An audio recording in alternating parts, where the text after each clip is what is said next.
I've got a book review for you. And this one's a bit like a Marmite. You'll either love it or you'll hate it. Before I start, I just want to say that I respect people put a lot of time and effort into their books.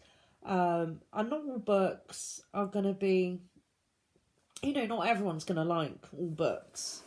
But I'm going to say that even if it appears I'm giving a really crap review, I'm still I'm still trying to bear in mind that somebody's put a lot of time and a lot of energy into their work. It might just happen that I don't like it, but other people may. This is very much the case with this book by Lisa Lister. It's Witch, Unleashed, Untamed and Unapologetic. Now there's a clue in the title. If you go onto Amazon, there's a load of mixed reviews. Some people sort of absolutely adore it, and other people not so much. I'm only halfway through, I'll be completely honest with you. And it's been a mixed bag for me so far. There's been times where I've wanted to get it and just throw it at the wall, but there's been some redeeming features, okay, and it's been a good talking point between my partner and I, so that's been quite fun, I like reading little bits to him and sort of, so it's been fun.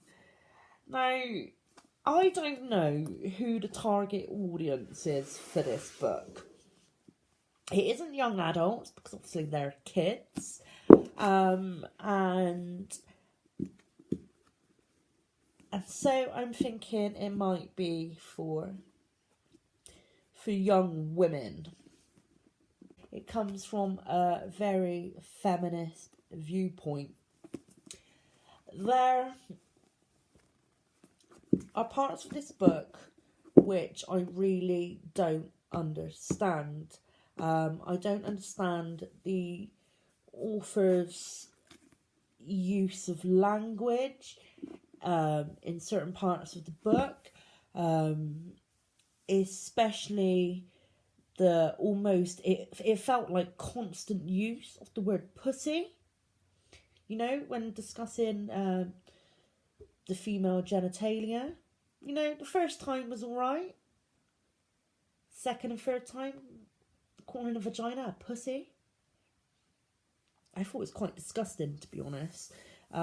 There was use of the word cunt there, and I'm not a prude by any means, but why? There was also reference to the occultist Dion Fortune being likened to Beyonce Knowles. There's a lot of hashtags, and FYIs.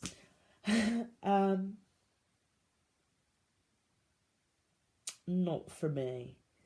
And that's why I'm making the assumption it's for young women, But even that, what's all that about? Perhaps it's me being a bit too serious, and perhaps it's sort of done. I don't know. I don't even know if that's supposed to be fun. There's talk of like Joan of Arc being badass, or there's part of the book where Lisa was discussing her grandmother and sort of the neighbourhood, and rather than sort of saying neighbourhood, she said she was part of her hood. I thought like getting down, sort of like getting a bit like whoop whoop whoop with it, and come on, you know, really? Do you know what I mean? I checked out Lisa on Google, and you know, she's certainly no sort of 20-year-old, 18, 20-year-old, you know, and to be honest, I just thought it just sounded a bit ridiculous. Sorry, Lisa. Anyway, apart from the vile use of language, pussy and cunt, apart from a little bit of the book where I almost thought she hated men, the general tone I got was somewhat patronising too. You know, I'm one of these, you know, and it's because I've been around long enough that I don't need to hear constantly that somebody's a hereditary witch. I find it quite irrelevant. It's sort of like saying, I'm a hereditary witch, look at me, or I'm sort of like, I'm part of the real witches out there. It's almost like saying, oh, I'm better, you know, so there was that patronising tone. And yet again, it wasn't just one reference to being a hereditary witch.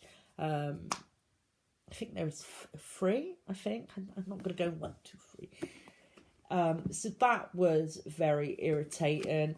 A personal dislike for me also was a section where it's on about in and I think it was early on in the book, you know, where it's like, we cackled. What a cliche. And as I stirred my beet and kale juice with an eco-friendly straw, oh God, I nearly felt nauseous because, you know, it's all sort of very new age.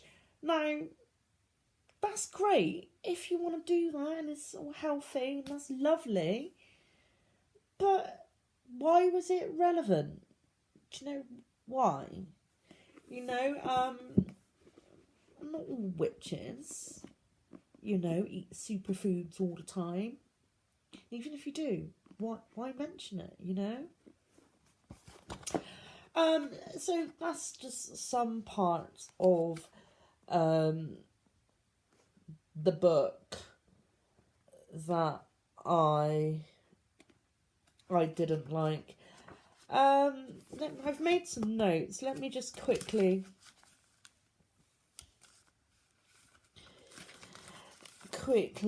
have a look. So I've mentioned the constant use of what I found of vile words, describing a deity as homegirl. Why? Homegirl? There's talk about women sort of not being afraid to sort of say, yeah, I'm a witch. But for me, being a witch isn't because I have a vagina. And it certainly isn't a result of pussy power. Yes, that was actually used in the book. Okay, parts of it I did like. And I'll sort of flick through it. There is a little bit of camaraderie that you get from reading the book. It seems like the second half of the book seems to be more witchcraft based. You know, she talks about the Sabbats. There you go, there's sort of diagrams. And the Wheel of the Year. A little bit about full moon, dark moon, magic. She discusses a little bit about magic itself, a little bit about the will, the intent. She doesn't go into a full description of that. I find most modern books lack that. There's a lot of talk about your menstrual cycle, which is interesting, but it's nothing new, do you know what I mean? She discusses a book of shadows briefly. Says what could go into a book of shadows. Talks briefly about tools that are used in witchcraft, although not all witches use tools. Correspondences for days of the week, the planets, the cards, tarot cards associated. How to make a witch's ladder, that's quite interesting. Making a witch's bottle, that's interesting if you don't know. It talks about divination, small part of it, reading tea leaves, calibrating your pendulum, scrying by the moon. There's talk about ways to use herbs in bath, oils, teas and tinctures. You've got a sort of small paragraph on a few, like here you've got camphor, catnip, cayenne pepper. Small discussion on essential oils. She discusses different types of witchcraft. You know, you've got sort of Wicca, traditional. What else have you got? Alexandrian, Gardarian, Dianic. You know, she described a very pleasant experience of her own reinitiation. That was nice. So actually, access magic in your cauldron. I read that bit to you. The sorceress knows that while fancy tools and equipment are great, she has everything she actually needs to make magic already inside her, literally. Her pelvic bowl, and the womb, and the ovaries that reside within it. It is an inbuilt cauldron of creativity. It is a medicine bowl, an oracle, a place to heal and transmute it all. When your ovaries are nurtured, fully charged, and circulating with energy, you can use them to create and express yourself in all the ways. When you stir your cauldron through dance, sound, and movement and breath, you connect with your inner power source. That source is like an internal ignition switch, something the ancient yogis called Shakti. Shakti is divine feminine energy that when activated allows you to express yourself fully and creatively. You feel fertile in all the ways. There's a paragraph on making a ancestor's altar and a description of what Lisa uses as libations to her ancestors. I like this bit. Looking back over your life over the past year, take a look through your journals at photographs you've taken and anything else you've created over the year. Think about how you've grown, what you've achieved, the challenges you face and adventures you've had, the old friends you've lost and new ones you've made. Journal all these things out and create a mood board or a piece of art that reflects you and the year that has just passed. Reflecting in this way helps you move forward with gratitude, have compassion for everything you've dealt with, and celebrate all that you are. Burn, baby, burn.